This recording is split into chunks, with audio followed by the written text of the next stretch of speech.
Good morning. LIC సమర్పిస్తున్న business breakfast షోకి స్వాగతం. చూస్తున్నాం ట్రంప్ బాబాయ్ కష్టాలు at UN general council. So అక్కడ ఆయన వెళ్ళినప్పుడు ఆ ఎస్కలేటర్ మధ్యలో ఆగిపోయింది. నిన్న ఈ యుఎన్ జనరల్ కౌన్సిల్ని అడ్రస్ చేసేందుకు వెళ్ళారు ఆయన. అక్కడ ఎస్కలేటర్ ఆగిపోయింది, ఆ బిల్డింగ్ చాలా పాడుపడిపోయిందని ఆయన కామెంట్స్ చేశారు. అక్కడ గోడలకు పెచ్చులు ఊడిపోయాయని, ఇలాంటివన్నీ ఆయన అనేక రకాలైన అవస్థలు పడ్డారు అక్కడ. మరి అన్నీ వైట్ హౌస్ లాగా ఎలా ఉంటాయి సార్, మీరేమో ఓ పక్కన అన్నిటికీ ఫండింగ్ ఆపేస్తామని బెదిరిస్తున్నారు. సో కష్టమే, అటువంటి ప్లేసెస్కి అసలు మీరు వెళ్ళకూడదు అలాంటప్పుడు. కానీ వెళ్ళాలి, దేశాలందరినీ ఉద్దేశించి మాట్లాడాలి. అక్కడ మళ్ళీ పాతపాటే అందుకున్నాడు. చైనా ఇండియా కలిపి యుక్రెయిన్ వార్ ఫండింగ్ చేస్తున్నాయంటూ. మనకేం అవసరం, మనం ఏదో మనకు అవసరమైనటువంటి ఒక వస్తువు కొనుక్కుంటున్నాం, ముడి చమురు కొనుక్కుంటున్నాం యుక్రెయిన్ నుంచి. అది వార్ కోసం ఇస్తున్నామని ఆయన ఎవరు చెప్పడానికి, మన అవసరం మంది. సో అలాగే ఇండియా పాకిస్తాన్ యుద్ధాన్ని ఆపేశానని కూడా అక్కడ ఆయన మాట్లాడటం జరిగింది. సరే, అంతా మామూలే, సేమ్. సో మళ్ళీ సంఘర్షణాత్మక వైఖరి. H1B వీసాలు. ఇప్పుడు ఇవాళ ఒక ప్రధానమైన వార్త వచ్చింది. H1B వీసాలకు సంబంధించి ఈ లాటరీ సిస్టమ్ని తీసివేస్తున్నారట. లాటరీ సిస్టమ్ తీసివేసి వేజ్ బేస్డ్ రూల్, అంటే ఇప్పుడున్న ఈ ర్యాండమ్ లాటరీ పద్ధతిని పక్కన పెట్టేసి ఎవరికైతే మెరిటోరియస్ అప్లికెంట్స్ ఉంటారో వాళ్ళకి హయ్యర్ శాలరీస్ బేస్డ్గా, బహుశా అంటే ఇప్పుడు మనకు 85,000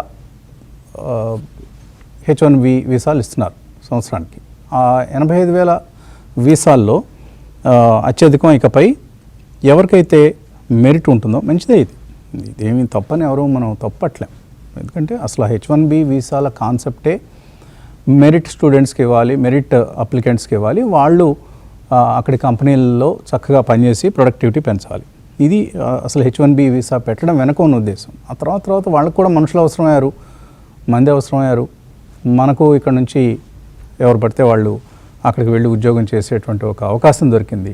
సో ఇప్పుడు కాకపోతే మనకు వాళ్ళకి ఇండియన్స్ లాగా చక్కగా ఇంగ్లీష్లో ట్రైన్ అయినటువంటి టాలెంట్ పూల్ దొరకడం కష్టం. చైనీస్ ఇండియాలో ఇంగ్లీష్ పరంగా వీక్, వాళ్ళ బుర్రలు గట్టి బుర్రలు, మంచి స్మార్ట్ బ్రెయిన్స్, కానీ ఇంగ్లీష్లో వాళ్ళు వెనకపడటం వలన మనకి ఇండియన్స్కి ఎక్కువ అవకాశాలు వచ్చాయి. మనం ఓవర్ టాలెంటెడ్ కావడం వల్ల రాలేదనేది మాత్రం అందరికీ తెలిసిన నిజమే ఇది. కాకపోతే ఇప్పుడు ఈ లాటరీ పద్ధతిలో ఏదైతే టాలెంట్ ఉన్నా లేకపోయినా వచ్చేస్తుంది లాటరీలో మన పేరు ఎంపిక అయితే. సో అటువంటి ఒక H1B వీసాల పద్ధతిని, లాటరీ పద్ధతిని తీసివేసి ఎంప్లాయర్స్ ఏం చేయాలంటే స్టాండర్డ్ ఆక్యుపేషనల్ క్లాసిఫికేషన్ చేసి ఈ అప్లై చేయాలి H1B వీసాల కోసం అంటూ చెప్తున్నారు. సో ఇవన్నీ కూడా రాబోయే రోజుల్లో ఇండియన్ మిడిల్ క్లాస్కి సంబంధించి, ఎక్కువగా మిడిల్ క్లాస్ ఈ మధ్య అమెరికా వెళ్ళటాన్నే ఒక ధ్యేయంగా, జీవిత లక్ష్యంగా పెట్టుకొని బ్రతికేస్తున్నారు. పుట్టడమే తల్లిదండ్రులు పిల్లల్ని నువ్వు యుఎస్ వెళ్ళాలి, అందుకోసమే నేను మేము కంటున్నాం అన్నట్లుగా ప్రవర్తిస్తున్నారు. సో అది ఆ ధోరణి ఇక్కడ నుంచి అయినా మనం మానుకోవాలి. ఇండియాలో ఉన్న అవకాశాలని, ఇక్కడ ఉన్నటువంటి జీవన సరళిని మనం ఇక్కడే పుట్టాం.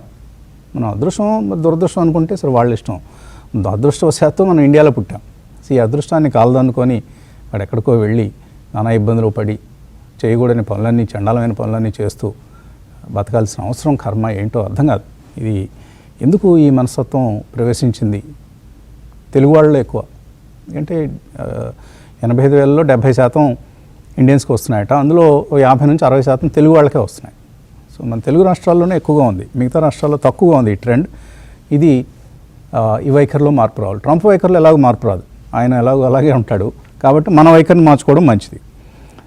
ఇది గ్లోబల్గా కనిపిస్తుంది. అయితే అమెరికాలో 2-3 మంచి వార్తలు కూడా నిన్న మనకు కనిపించాయి. ఓపెన్ ఏఐ వాళ్ళు వాళ్ళ ఫస్ట్ డేటా సెంటర్ $500 బిలియన్ ఒక పెద్ద డేటా సెంటర్ ప్రాజెక్ట్ని ఈ కంపెనీ ఆధ్వర్యంలో అమెరికా చేపట్టింది. అక్కడ ఫస్ట్ డేటా సెంటర్ నిన్న ఇనాగరేట్ చేశారు.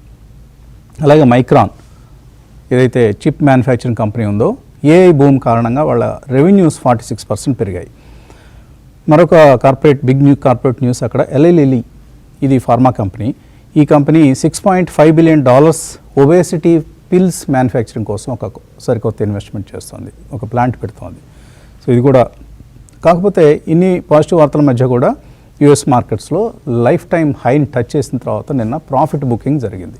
ఎన్విడియా, యాపిల్ ఈ స్టాక్స్ అన్నీ కూడా ఏవైతే మ్యాగ్నిఫిసెంట్ 7 అంటామో లేదా మెగా టెక్ స్టాక్స్ అంటామో వాటిలో ప్రాఫిట్ బుకింగ్ జరిగింది.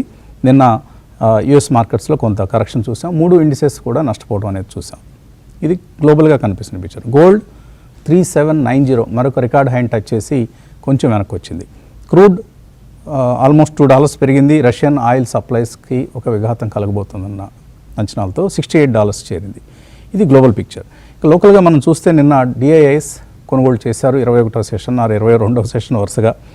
ఎఫ్ఐఎస్ అమ్మారు. 3550 crores వాళ్ళు అమ్మారు. 2670 crores మన డిఐఎస్ కొన్నారు. సో నిన్న మార్కెట్స్లో ఈ ఎక్స్పైరీ రిలేటెడ్ ట్రేడ్ కొంత జరిగింది, కొంత షార్ట్ కవరింగ్ స్లైట్గా జరిగింది. కానీ ఓవరాల్గా నెగిటివ్గానే క్లోజ్ అయ్యాయి. నిఫ్టీ 32 పాయింట్లు, సెన్సెక్స్ 57 పాయింట్లు. పెద్ద నష్టాలు కావు కానీ నష్టపోయాయి. కానీ ముఖ్యంగా మిడ్ క్యాప్, స్మాల్ క్యాప్స్లో కొంత సెల్లింగ్ వచ్చింది. నేను అడ్వాన్స్ డిక్లైన్స్ చూస్తే ఎన్ఎస్సిలో 1207 స్టాక్స్ లాభాలతో ముగిస్తే 1652 స్టాక్స్ నష్టాలతో ముగిశాయి. సో బ్రెడ్త్ నెగిటివ్గా ఉంది. ఇది మనం గమనించాల్సినటువంటి అంశం. అండ్ రూపాయి వీక్నెస్ కొనసాగుతోంది. ఫారిన్ ఇన్వెస్టర్స్ ఇలా అమ్ముతున్నప్పుడు లేదు వాళ్ళ కొనుగోళ్లకు అసలు ఉపక్రమించని నేపథ్యంలో రూపాయి బలహీనపట్నంలో ఏమీ ఆశ్చర్యం ఏం లేదు. అది జరుగుతోంది, కొనసాగుతోంది కూడా. స్టాక్ స్పెసిఫిక్గా ఇవాళ హెచ్ఎస్బిసి ఒక మంచి రిపోర్ట్ ఇవ్వడం అనేది మనం చూస్తున్నాం.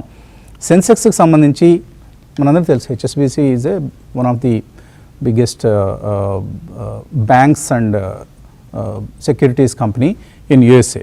సో వాళ్ళు ఇప్పుడు చెప్తున్నారు డిసెంబర్ 2026 నాటికి సెన్సెక్స్ టార్గెట్ 94,000 అంటూ.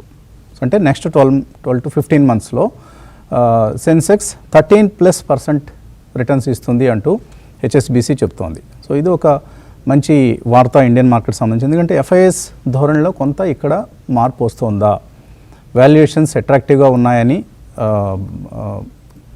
అభిప్రాయపడుతున్నాయా హెచ్ఎస్బిసి లాంటి కంపెనీస్. సో ఇది మనం గమనించాల్సినటువంటి అంశం. సో ఎందుకంటే మనకు ఇప్పటిదాకా ఇండియన్ మార్కెట్స్ లాస్ట్ 12 monthsలో చాలా అండర్ పర్ఫామ్ చేస్తున్నాయి. ఎందువలన ఇతర మార్కెట్స్కి వెళ్తున్నారు ఎఫ్ఐఎస్. అది కొరియా కావచ్చు, తైవాన్ కావచ్చు, చైనా కావచ్చు. చైనీస్ మార్కెట్స్ లాస్ట్ 1 yearలో ఐ థింక్ 40% రిటర్న్స్ ఇచ్చాయి. కొరియన్ మార్కెట్ 45% కాస్పీ ఇచ్చింది. అలాగే even Taiwanese index has given 15% return. మన సెన్సెక్స్ మాత్రం 4.5% రిటర్న్ ఇచ్చింది లాస్ట్ 12 monthsలో. కాబట్టి వీఆర్ అండర్ పెర్ఫార్మింగ్. ఈ అండర్ పెర్ఫార్మెన్స్ ఇంకా ఎంతకాలం కొనసాగుతుంది అనేది మనకు తెలియదు. బట్ స్టిల్ ఇప్పటికీ కూడా వీఆర్ అండర్ పెర్ఫార్మింగ్. రాబోయే రోజుల్లో ఈ అండర్ పెర్ఫార్మెన్స్ని మనం రికవర్ చేసుకునే అవకాశం ఉంది. మార్కెట్స్కి ఇప్పుడు ఓవర్ వెయిట్ రేటింగ్ ఇచ్చింది హెచ్ఎస్బిసి ఇండియన్ మార్కెట్స్ కంటే. ఇక్కడ నుంచి కొనుగోలు చేయొచ్చు, వాల్యుయేషన్స్ ఎక్స్పెన్సివ్గా లేవు అంటూ హెచ్ఎస్బిసి చెప్తోంది. బట్ నిఫ్టీ అయితే మనకు కొంత కరెక్షన్ మూడ్లో కనిపిస్తోంది. మనం లాస్ట్ ఫ్యూ సెషన్స్లో మనం చూసాం. 18th September 25,424 ఈ లెవెల్ని టచ్ చేసింది. అక్కడ నుంచి సుమారుగా ఒక 300 పాయింట్లు నష్టపోయింది. అంటే 29th Augustన మనకు ర్యాలీ ప్రారంభమైంది. 24,426 నుంచి 25,424 వరకు వచ్చింది. 1000 పాయింట్ల లాభం తర్వాత 300 పాయింట్లు నష్టపోయింది ఈ కరెక్షన్లో ఆర్ కన్సాలిడేషన్లో. కానీ మిడ్ క్యాప్, స్మాల్ క్యాప్స్లో కొంత స్టాక్ స్పెసిఫిక్గా మాత్రం చాలా మంచి మూవ్స్ కనిపిస్తున్నాయి. ఉదాహరణకి ఈ మధ్య మన కుటుంబరావు గారు కూడా మెన్షన్ చేశారు, ఎంటీఆర్ టెక్నాలజీస్ డిఫెన్స్ స్పేస్లో ఉంది. ఈ స్టాక్ లాస్ట్ 6 monthsలో 30% పెరిగింది.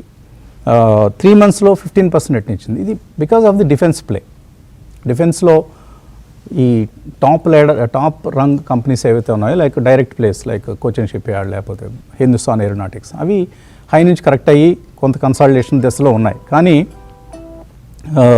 కొన్ని కంపెనీలు, చిన్న కంపెనీలు ఇప్పుడు పార్టిసిపేట్ చేస్తున్నాయి లాస్ట్ 3 months నుంచి లేదా 6 months నుంచి. వాటిలో ఎంటీఆర్ టెక్నాలజీస్ ఒకటి, అపోలో మైక్రో సిస్టమ్స్ కూడా మనం మాట్లాడుకున్నాం. ఆ స్టాక్ కూడా లాస్ట్ 3 monthsలో డబుల్ అయిపోయింది. అలాగే కొన్ని ఇతర కంపెనీస్లో మిందా కార్ప్ విజన్ 2030 అంటూ అనౌన్స్ చేశారు నిన్న. వాళ్ళు 5 yearsలో నెక్స్ట్ 5 yearsలో టర్న్ ఓవర్ని 3.5 times రెవెన్యూని పెంచుకునే ప్రయత్నం ఉన్నారు. అలాగే నెట్ ప్రాఫిట్ను కూడా 3 to 4 times పెంచుకునే ఉద్దేశంతో లక్ష్యంతో ఆ కంపెనీ పనిచేస్తుంది. సో ఆటో యాన్సిలరీ స్పేస్లో ఒక మంచి యాక్టివిటీ ఉందంటానికి ఇది నిదర్శనం. అలాగే బజాజ్ ఎలక్ట్రికల్స్ ఒక అక్విజిషన్ ప్రకటించింది, టారెంట్ పవర్ అక్విజిషన్ ప్రకటించింది, మజగాన్ డాక్ తమిళనాడు ప్రభుత్వంతో గ్రీన్ఫీల్డ్ షిప్ యార్డ్ కోసం ఏర్పాటు కోసం ఒప్పందం కుదుర్చుకుంది. అలాగే స్విగ్గీ ఇవాళ యాక్టివ్గా ట్రేడ్ అయ్యే అవకాశం కనిపిస్తుంది. ఎందుకంటే ర్యాపిడోలో ఈ కంపెనీకి ఉన్నటువంటి 2,400 crores స్టేక్ని అమ్మకానికి పెట్టబోతున్నారు. అలాగే పిఎస్యు బ్యాంక్స్ ఇవాళ కూడా లైమ్లైట్లో ఉండే అవకాశం ఉంది. నేను చూసాం కొన్ని స్టాక్స్ లైక్ కెనరా బ్యాంక్ 121 రూపీస్కి వచ్చేసింది ఇప్పుడు. PSU banks foreign portfolio investors limit పెంచుతారా అనేటువంటి ఊహాగానాలు మార్కెట్లో కనిపిస్తున్నాయి. సో అది బ్యాంక్స్ సంబంధించిన ఒక మంచి వార్త. ఇలా మనకు స్టాక్ స్పెసిఫిక్ యాక్షన్ చాలా కనపడబోతోంది. IT stocks will continue to be underperformers. ఈ H1 గొడవ సర్దుమణిగేంత వరకు ఐటీ కంపెనీల జోలికి వెళ్ళొద్దు. దెన్ ఆటోమొబైల్స్, మెటల్స్లో కూడా ఒక మంచి బుల్ మార్కెట్ చూస్తున్నాం మనం. చాలా కంపెనీలు JSW steel, Tata steel, NMDC ఇటువంటి కంపెనీస్ అన్నీ కూడా 6 months high, 9 months high, 11 months high ఇలా మనకు కనిపిస్తున్నాయి. సో మెటల్స్, ఆటోస్, FMCGలో కొంత ప్రాఫిట్ బుకింగ్ జరుగుతోంది. అండ్ PSU బ్యాంక్స్ వీటిలో మనకి ఎక్కువగా లాభాలు కనిపిస్తున్నాయి. ఇక IPO మార్కెట్, ఇప్పుడు IPO మార్కెట్ అంటే ఈ ఫైనాన్షియల్ డైలీస్ ఎవరైనా చూస్తుంటే అర్థమవుతుంది. మొదటి పేజ్ 1 ఎక్కడ ఉందని వెతుక్కోవాల్సిన పరిస్థితి. ముందు 3 pages 4 pages IPO యాడ్సే ఉంటున్నాయి. సో అటువంటి ఒక పరిస్థితి IPO మార్కెట్లో మనకు కనిపిస్తుంది. చాలా IPOs ఉన్నాయి ఓపెన్గా.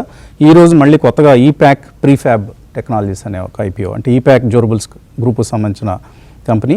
ఇప్పుడు ప్రీఫ్యాబ్కి ఎక్కువ డిమాండ్ ఉంది కాబట్టి ఈ IPO కూడా అప్లై చేయొచ్చు. నిన్న క్లోజ్ అయింది GK energy IPO 89 times subscribe అయింది. సో ఒక స్ట్రాంగ్ సబ్స్క్రిప్షన్ అనేది IPOస్లో కనిపిస్తోంది. ముఖ్యంగా క్వాలిటీ IPOస్కి మంచి గిరాకీ కనిపిస్తోంది.